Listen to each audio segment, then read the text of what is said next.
vamos então ouvir o colega Paulo Comum. Bom, gente, bom dia a todos e todas. Queria parabenizar os organizadores desse evento por essa 7ª edição, já o 10º ano. Não vou gastar tempo falando sobre a importância crucial desse evento. De fato, só apenas uma menção. Tenho participado de muitos eventos no Brasil e fora do Brasil, e dá para perceber que este evento, de fato, tem uma qualidade ímpar, bastante diferenciada. Eu também gostaria de manifestar a minha satisfação em estar nesta mesa com os colegas, Amélia, Domingos, já acompanhando de longa data, e sobretudo, se vocês me permitem, o meu grande amigo, Celso Ferretti, que está à minha direita, está à minha direita, mas assim, em relação a você está à minha esquerda, então não há nenhum problema. O Celso foi, bom, meu orientador no mestrado e doutorado. A primeira vez que eu acho que é a primeira vez, Celso, que estamos numa mesa juntos, então isso me traz uma felicidade enorme.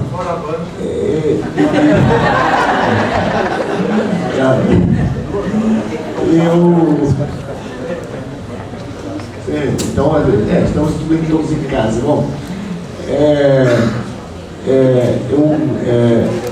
inclusive gostaria eu já perguntei isso para ele, mas gostaria de dividir com vocês qual é o segredo, né, da juventude desta figura. Eu acho que ele não só toma água, né, da fonte da juventude, ele deve tomar banho também. Não é possível.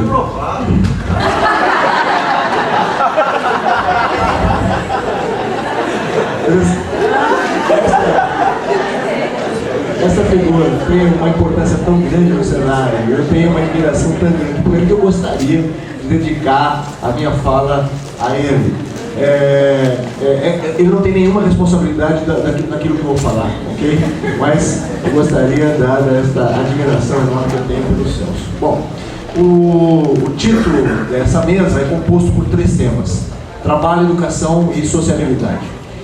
Obviamente que cada um de nós poderia estar à vontade para determinar o enfoque que iria dar. No meu caso, o enfoque, o tratamento que eu vou dar à articulação desses 3 temas é o seguinte: a educação na perspectiva da classe trabalhadora, com vistas à superação da sociabilidade capitalista. Eu vou aqui pontuar vários elementos analíticos. Na verdade, eu vou levantar algumas questões bastante polêmicas e bastante provocativas. Gostaria também de dizer e deixar claro para vocês que é a primeira vez que eu vou colocar em público algumas reflexões que eu venho fazendo em ambientes mais restritos, em sala de aula, eventualmente em outros ambientes, tá? Então, também seria interessante já deixar demarcado que obviamente essas discussões elas não têm um caráter de terminalidade, ou seja, o objetivo é, na verdade, trazer algumas provocações, arejar um pouco o conhecimento. Eu tenho a impressão que a polêmica é um oxigênio muito importante para a produção do conhecimento, tá? E o meu objetivo é exatamente polemizar um pouco, provocar um pouco, para ver se a gente consegue dar andamento a questões que me parecem ser de extrema importância. Ok. No período, porque não tenho microfone assim, vocês me ouvem falando assim nessa instância? Sim? Bom, no período recente, eu estou dizendo, no período recente, a partir da instalação da ditadura militar, foram constituídas, por razões históricas, 2 grandes escolas de pensamento no campo da esquerda educacional. A escola freiriana, né, em torno desse grande personagem, desse grande autor brasileiro que é o Paulo Freire, e a escola que se formou em torno de um outro grande autor vivo, né, que é Dermeval Saviani, que foi essa escola, né, denominada por ele mesmo de pedagogia histórico-crítica, depois de ele ter passado por diversas denominações distintas. Obviamente, não foi a primeira vez na história do Brasil que se discute a educação num direcionamento de esquerda, ou seja, a educação na perspectiva da classe trabalhadora. Esse tema esteve presente na história do Brasil e atravessou, diria, o século XX, desde as primeiras formas de organização da classe trabalhadora, né? Os anarquistas deram muita importância ao tema da educação, como nós bem sabemos, E também não podemos esquecer a contribuição que muitos pensadores deram a essa discussão, como é o caso, entre outros, né, o Florestan Fernandes e o Maurício Trachtenberg, né. Eu, inclusive, também gostaria de fazer a minha homenagem a essas duas grandes figuras do cenário teórico político brasileiro. Então, o que eu estou dizendo é que, embora não tenha sido a primeira vez na história do Brasil que se discute a educação na perspectiva da classe trabalhadora, somente, por razões históricas, somente a partir de um período mais recente é que se constituíram duas grandes escolas, né? Maurício, né, com quem eu tive a oportunidade de ter uma relação próxima de amizade, deu contribuições enormes, mas acabou não formando, por razões históricas, uma escola, efetivamente, né? Então foram essas duas grandes escolas, por razões históricas, acabaram se formando no período recente. Eu não vou aqui tratar da escola de pensamento freiriana, do Paulo Freire, por razões óbvias, né? Seria impossível numa mesa, aliás, isso demandaria, logicamente, vários seminários e várias discussões, há muita produção a esse respeito. Eu vou concentrar minhas atenções na outra escola, que é a chamada Pedagogia Histórico-Crítica, então, cuja cabeça principal é o Demerval Saviano. Uma das razões por isso é porque esta escola de pensamento se reivindica no campo marxista. É uma escola que o tempo inteiro se produziu a partir do referencial marxista, inicialmente com um aporte muito forte de um pensador marxista muito conhecido entre nós, que é o Antônio Gramsci.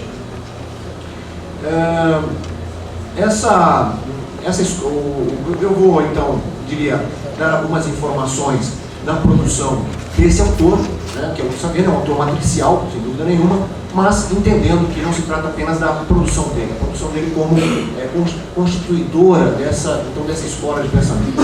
Isso começou, no final dos anos 70, começo dos anos 80, sobretudo na PUC São Paulo, onde o Demerval era, aliás, também gostaria de prestar as minhas homenagens a essa figura. Eu acho que é o maior pensador vivo da educação brasileira, que é o Demerval Saviano. Gostaria de prestar minha homenagem, tive também o privilégio de ser aluno dele, né, nos anos 80, quando esse processo todo que eu vou mais ou menos relatar aqui ocorreu. Então, final dos anos 70, começo dos anos 80, imaginem o cenário, né, o contexto histórico que nós vivemos nesse período, da ditadura militar, já a retomada dos movimentos sociais de contestação à ditadura militar. Nesse mesmo período, o Demerval está, então, na PUC, ele, que era coordenador do programa de pós-graduação em educação. Depois, o Celso também passou por ali, depois foi professor, né, no mesmo programa.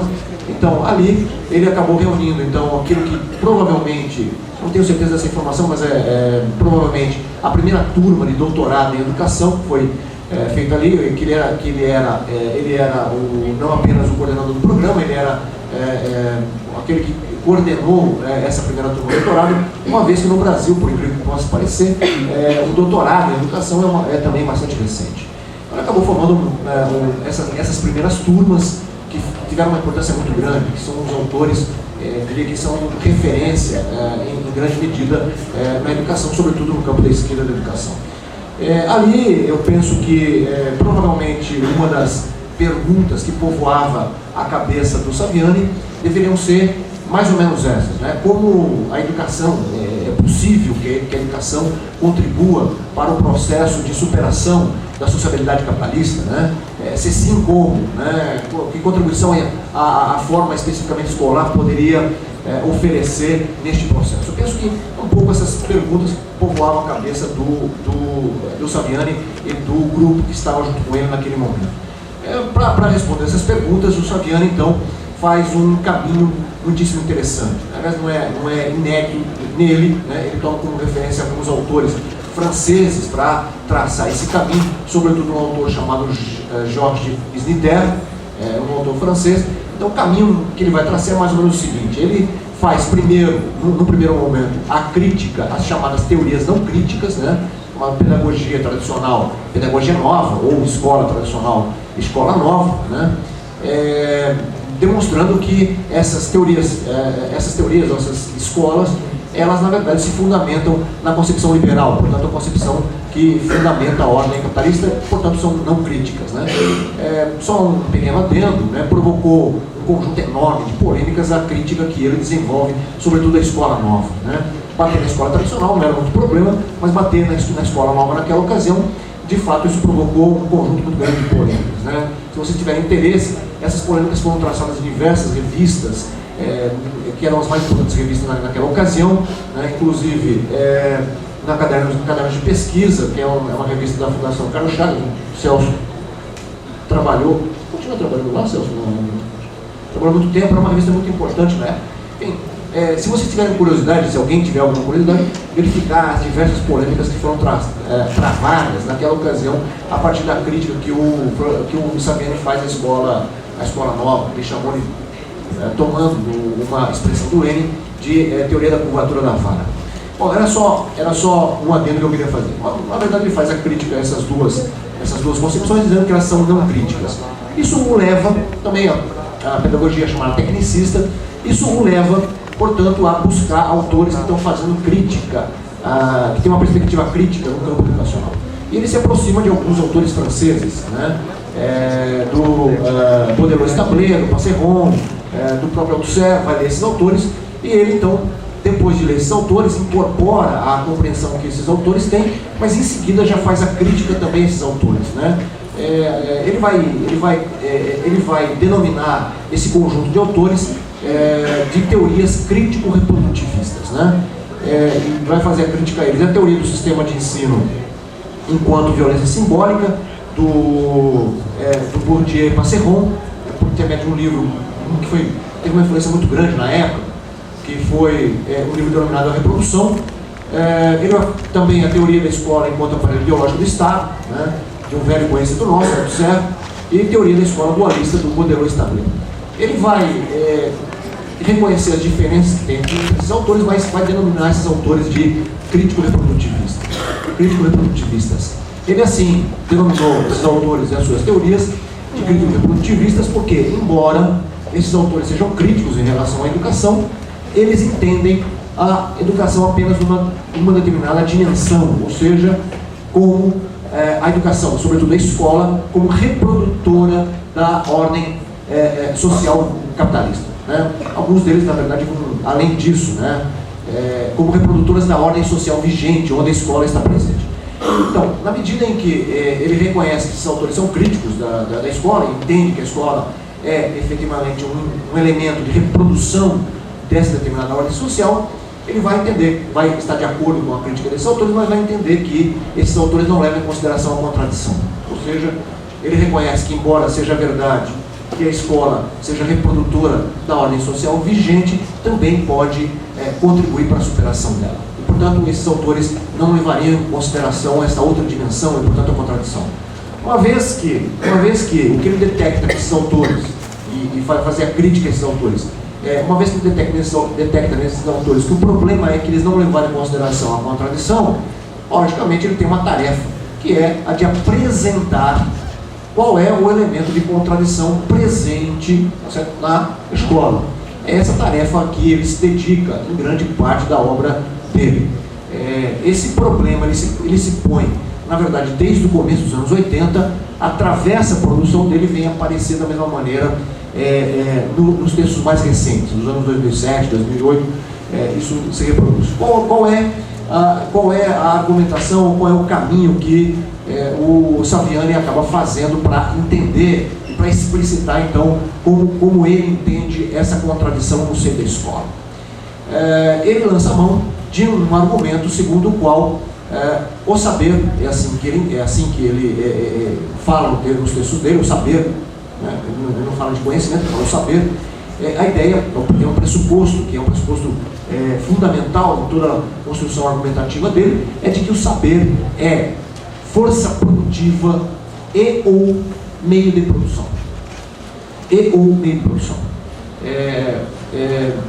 Uma vez que o saber é força produtiva e ou meio de produção, e uma vez que o capitalismo é fundado na propriedade privada dos meios de produção, obviamente a burguesia não pode permitir que a classe trabalhadora tenha acesso ao saber, porque se a classe trabalhadora tem acesso ao saber, tem acesso ao meio de produção, que deve ser propriedade privada. Os meios de produção devem ser propriedade privada. Ou seja, se a classe trabalhadora tem acesso ao saber, tem acesso ao meio de produção, e tendo acesso a esse meio de produção, estaria, portanto, já na prática questionando o fundamento do sistema capitalista, que é a propriedade privada dos meios de produção. Isso significa dizer que a burguesia, então, se vê na necessidade de inviabilizar, de obstaculizar ou impossibilitar que a classe trabalhadora tenha acesso ao saber.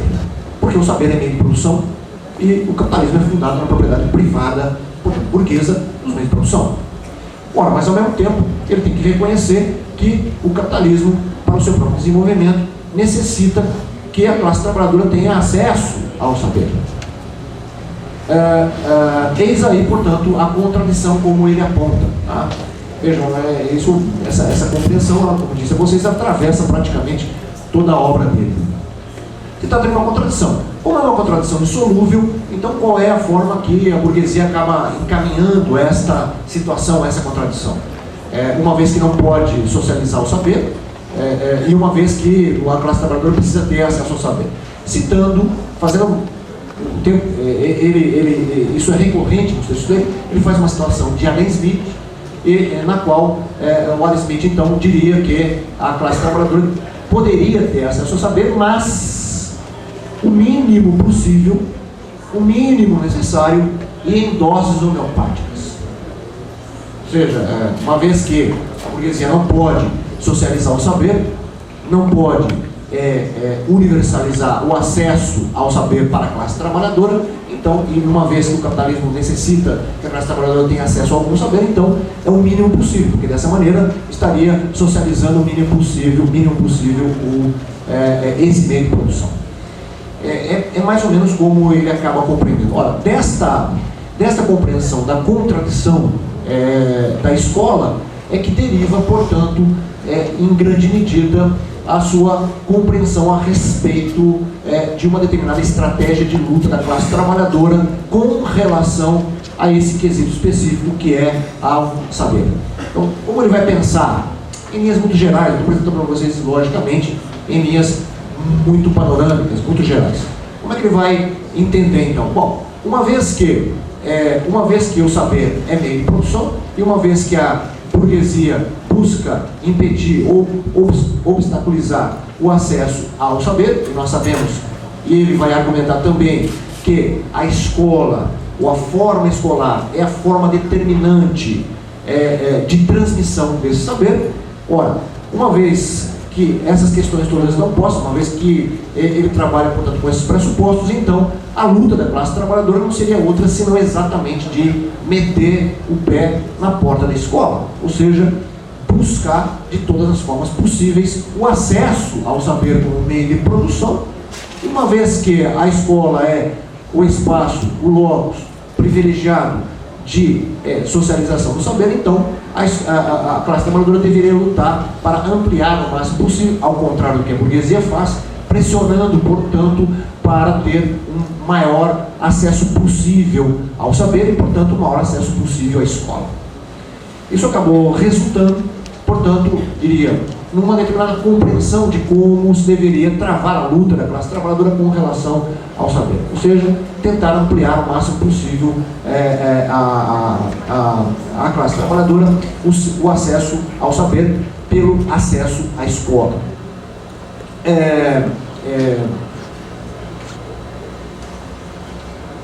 Obviamente que também com a influência muito forte, que não apenas o Saviano, mas também outros autores, a influência que tem o pensamento gramsciano, ou melhor, uma determinada leitura que esses autores fazem do aporte, da contribuição do Gramsci nesse período, isso vai acabar também levando esses autores a entenderem que a luta fundamental da classe trabalhadora seria em favor de políticas públicas de educação que favorecessem, portanto, a classe trabalhadora que a classe trabalhadora tivesse, portanto, acesso à escola, dessa maneira acesso ao saber, e dessa maneira estaria socializando este meio de produção.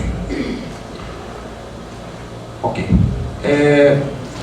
Dessa maneira, não sei se me faço entender, a luta, portanto, pela escola pública e a luta por políticas públicas que possibilitassem a ampliação do acesso à escola e ao saber pela classe trabalhadora passa a ter um caráter estratégico nessa compreensão.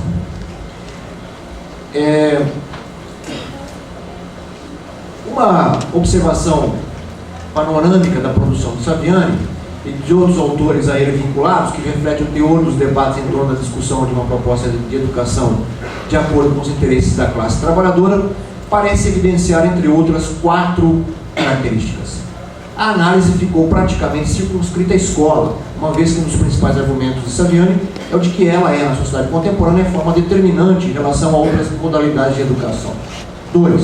A compreensão da contradição da educação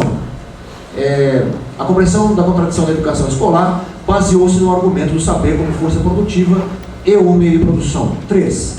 As proposições baseavam-se em uma determinada apropriação da contribuição teórico-política de Gramsci, sobretudo aquela referente à sua concepção estratégica, a chamada fórmula da hegemonia civil, e suas discussões acerca da cultura e da educação.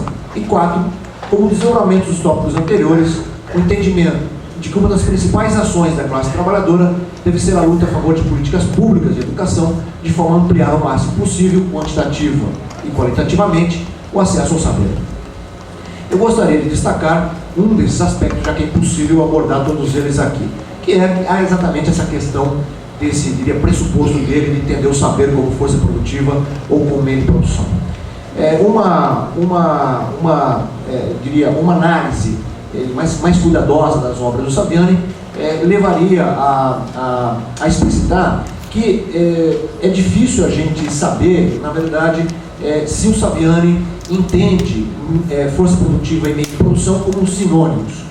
Ora ele fala que o saber é meio de produção, ora ele fala que é força produtiva. E ora ele entende que são as duas coisas. Então é difícil a gente saber se há uma diferença na compreensão dele entre meio de produção e força produtiva.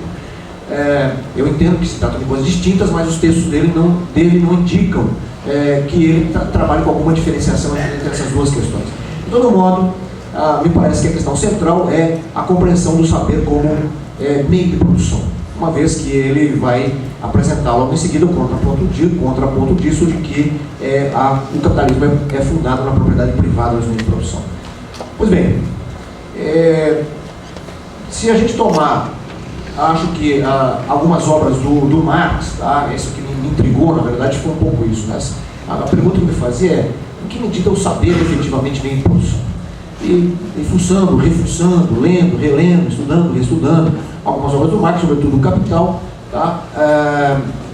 no capítulo 5, sobremaneira, não apenas no capítulo 5, mas em várias partes de vários textos do Marx. No capítulo 5 do Capital, Marx apresenta de forma um pouco mais clara a definição de como ele entende meio de produção. Não é outra coisa senão a articulação entre objeto de trabalho e instrumento de trabalho.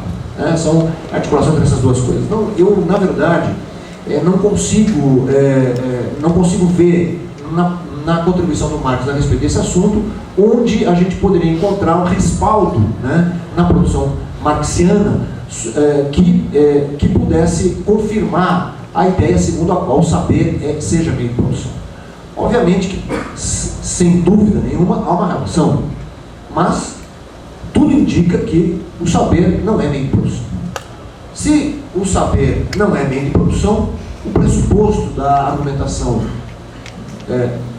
do Saviani fica comprometido, fica questionado.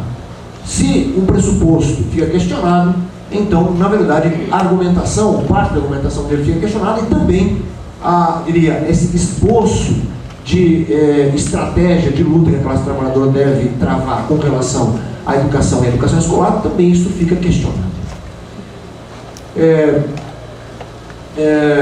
Dessa maneira, se o saber não é meio de produção, então me parece que não haveria nenhum tipo de problema que a classe trabalhadora tivesse acesso ao saber e, portanto, à escola, uma vez que não se trata de meio de produção e, portanto, a burguesia não estaria socializando nenhum meio de produção. Aliás, me parece que também, observando a obra do Marx, penso que não haja nenhum tipo de incompatibilidade em relação a isso, né? A burguesia não tem nenhum problema em socializar o saber, uma vez que inclusive o saber, o conhecimento é um dos elementos importantes como meio de subsistência na formação e na produção da força de trabalho, que o trabalhador vai vender sua força de trabalho para a produção e reprodução do capital. Portanto, não só não me parece uma incongruência, não só não me parece ser uma proibição, como ao contrário, parece que a classe trabalhadora precisa efetivamente ter acesso ao saber, e dessa maneira não estaria socializando nenhum meio de produção. Ora, se isso é verdade, então a ideia segundo a qual a luta que a classe trabalhadora deve travar para conseguir ter acesso, ampliar esse acesso ao saber, também perde a importância, não que não tenha importância, mas perde este, diria, caráter revolucionário, uma lógica, porque uma vez que na compreensão dele a classe trabalhadora tivesse acesso ao saber, estaria socializando o meio de produção, portanto essa própria luta já teria um caráter revolucionário. Esse caráter também ficaria questionado e, portanto, a dimensão, diria, estratégica, ficaria tudo isso questionado. Acho que um contraponto, um autor que vai trazer um contraponto a essa discussão, sem dúvida nenhuma, é um autor já várias vezes mencionado aqui, que é o Mesaros. Mesaros, como vocês bem sabem, vem escrevendo a esse respeito. É um autor que não é um pedagogo, não é um cientista da educação, como nós bem sabemos, mas se debruça sobre esse tema da mesma maneira que os grandes pensadores, militantes da tradição marxista o fizeram, né? Assim como o Marx o fez, o Gramsci o fez. Ou seja, eles não estão falando da educação a partir do locus da educação, estão falando da educação a partir do locus da revolução, e, portanto, de uma estratégia revolucionária. Me parece que o Mesaros traz uma contribuição muito grande nesse sentido, inclusive questionando o papel da educação formal como ele apresenta. Tá certo? Portanto, me parece um contraponto e apresentando os limites tá, das instituições formais no que diz respeito a uma educação que esteja na perspectiva da classe trabalhadora. Eu, obviamente, também não vou entrar nessa discussão, porque não tenho tempo, né? Mas temos aqui, na verdade, essa escola de pensamento que fundada por Saviani e, em grande parte, eu diria que em grande parte, os autores que estão em torno dele partilham dessa mesma compreensão, tá certo? Teórica, e, portanto, partilham também dessa mesma compreensão da luta que a classe trabalhadora deve travar. E, por outro lado, como contraponto, o Mesaros apontando os limites da instituição, das instituições formais de educação. Ora, o que eu tentei trazer aqui, na verdade, foi um questionamento a essa grande contribuição que o Saviani e sua escola de pensamento vem fazendo, não com o objetivo de voltar a estaca zero, obviamente, mas penso que, ao questionar dessa maneira, nós precisaríamos repor as discussões que estavam sendo feitas no final dos anos 70, começo dos anos 80, repor em si o questionamento que estou fazendo tem algum fundamento, tá certo? Rever essas posições, de tal maneira a tentar qualificar um debate que me parece ser fundamental, qual seja a relação entre educação e revolução. Uma vez que não existe outra alternativa para que nós consigamos superar esta sociabilidade, senão a ruptura revolucionária, e, portanto, o processo revolucionário, obviamente que se põe a todos nós, não apenas aqueles que discutem o tema da educação especificamente, como é o nosso caso, mas todos aqueles que estão nesse mesmo, partilham desse mesmo referencial. O grande desafio é exatamente recolocar a discussão a respeito da contribuição que a educação pode trazer para o processo revolucionário. Segundo, qual é a contribuição e também, sobretudo, os limites que a forma escolar tem nesse processo. Tá? Enfim, me parece que esse é o grande desafio que está posto novamente e que, de certa maneira, perdeu bastante fôlego nos últimos anos, diria, na última década e meia, essa discussão perdeu bastante fôlego. Então, na verdade, o meu objetivo é não apenas trazer de volta essa discussão, tá? Me parece absolutamente pertinente, e ao mesmo tempo questionar a produção que vem sendo feita com o objetivo de provocar para que a gente possa dar saltos adiante nesta grande discussão. Obrigado.